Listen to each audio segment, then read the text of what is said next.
Hi everyone! So, BDO, MPI, Ali, AC, MPI, and a lot of other stocks dropped massively today. What is the chart telling us? Should you buy? Should you sell? Should you hold? Should you avoid? Should you actually panic because there was large volatility? Please remember, yesterday, 2 days ago, there were large movements up. Then after that, just 24 hours after, we had large movements down already. What should you do? Should you sell? Should you escape the position? What are the charts telling us? Check this video out.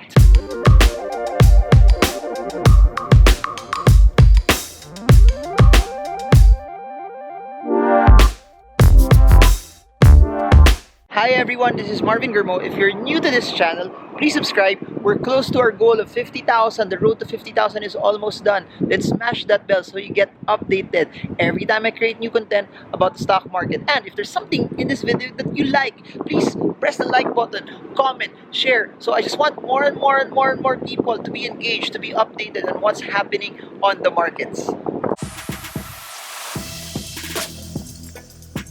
So before I show you the charts, please remember this.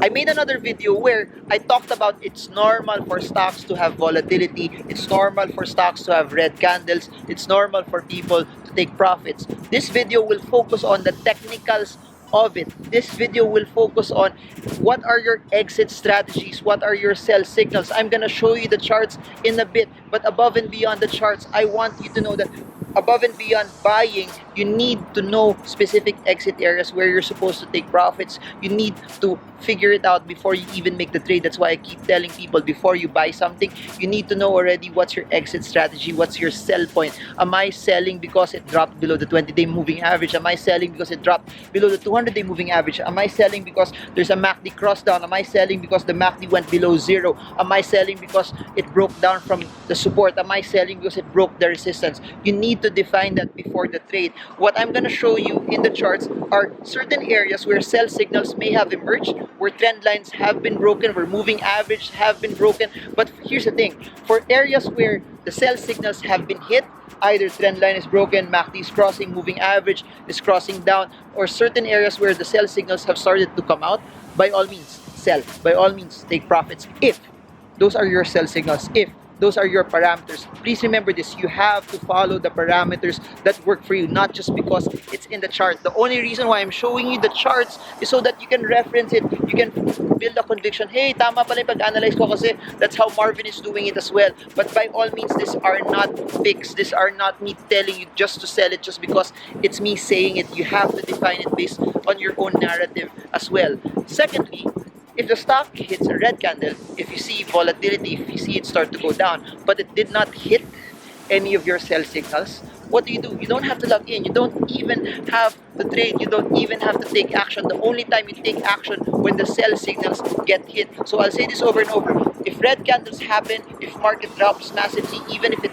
has volume but your sell signal is not hit, you hold. You follow what your sell signals are. You follow what your parameters are. That's why it's very, very, very, very, very, very important to define that before you make the trade. Because if you don't define that before you make the trade, you will always get swung left and right by different emotions, and you will always have to rely on the opinions of others for you to make the trade.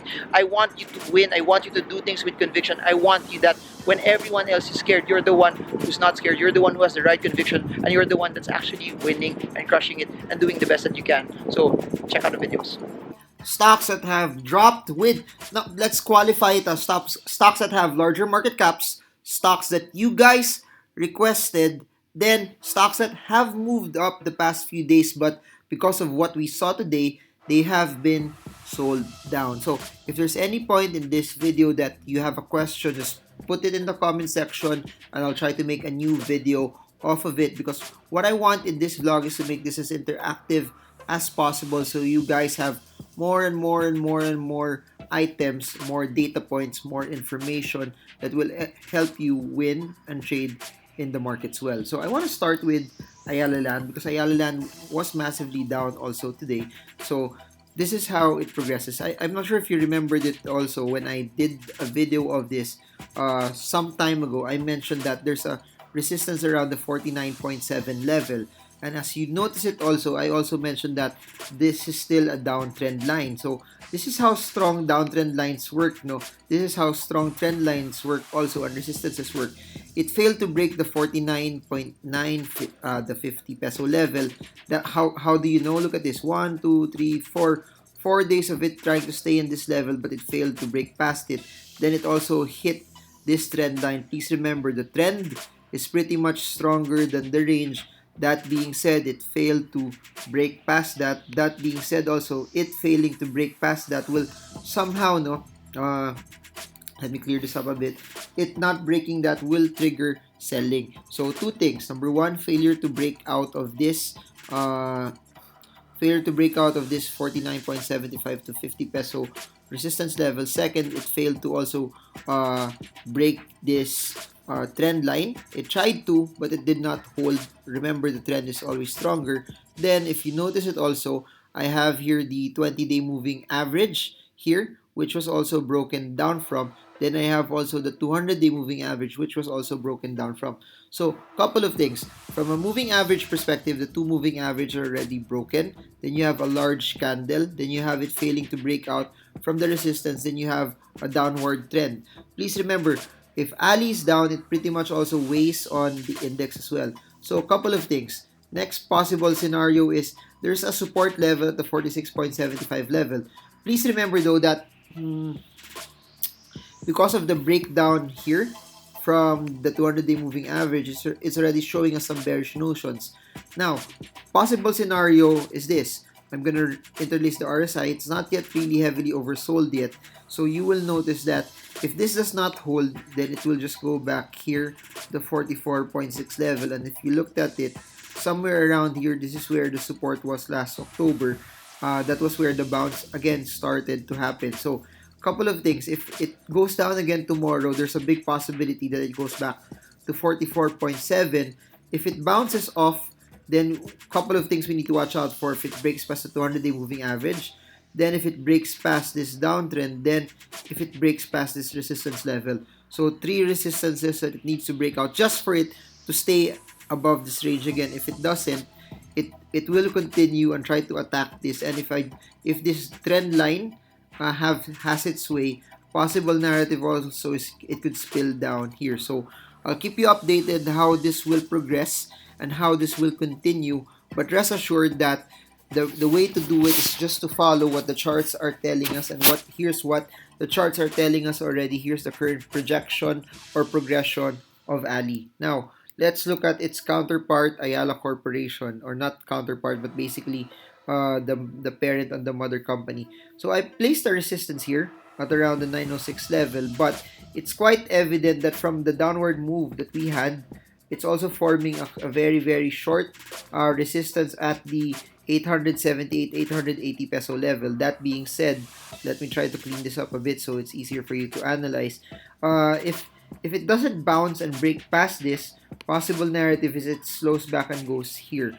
So allow me to update you on that in the next few days and as it progresses. But at the end of the day, it's still inside the downward trending slope where lower highs are still forming. We have to break this downward trend to see a possible narrative. But unless it breaks out from this short-term resistance level and this resistance level, you can't really expect it to have a shot to actually reverse. So this is warranted for because it failed to break out from this resistance level. Next, let's look at SM Prime naman. For SM Prime, I pegged sana that if it broke out from this level, it could have gone back here at the 41.85 level, and it would have proceeded and gone into a cup, some sort of a cup and handle. But if you notice it, if it does not go back, so tomorrow would be very, very interesting for SM Prime because if it does not, I'll clean this up a bit first so you see it better.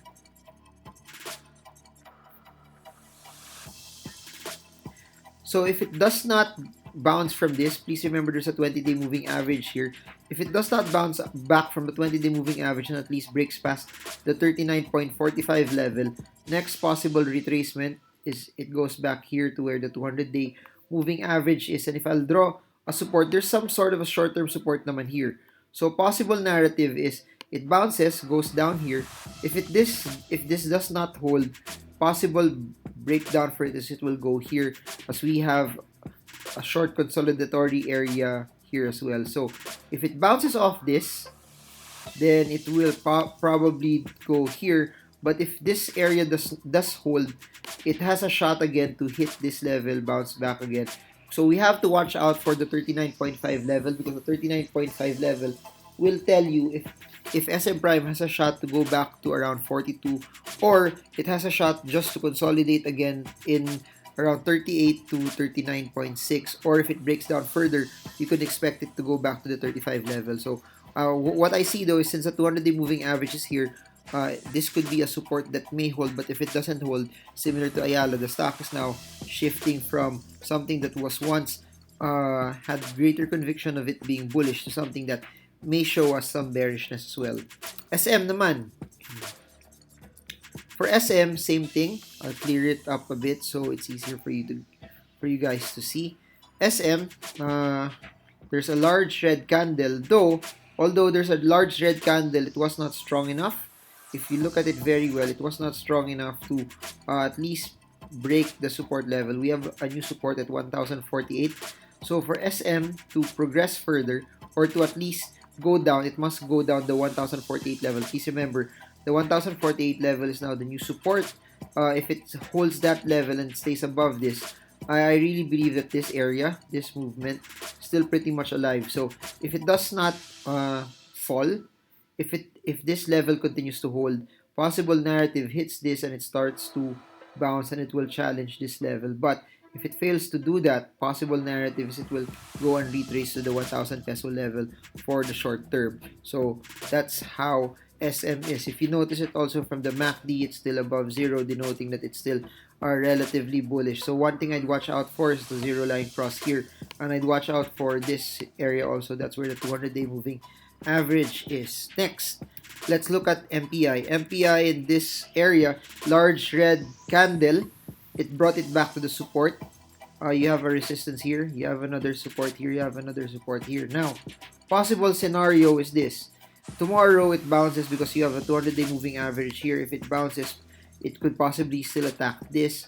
That being said, but if it goes there, it's a buy signal 4.7, target price is 5.27, but if it does not, possible downside risk is the stock could go down 6.7% and go to 4.43 pesos per share. So if you notice it, MACD is already bearish as well. No momentum though as of this point in time, but a bigger downward bias. So let's see if the 200-day moving average will hold tomorrow. Next, about this equity ventures, same thing, similar to Ayala.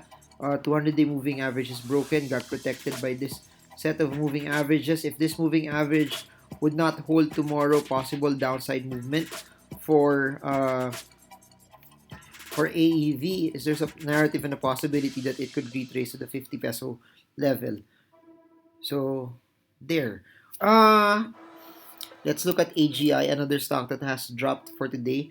So for AGI, it went as high. It opened at 11.8, closed at 11.5. But either way, one thing's for sure, it's already at the resistance level.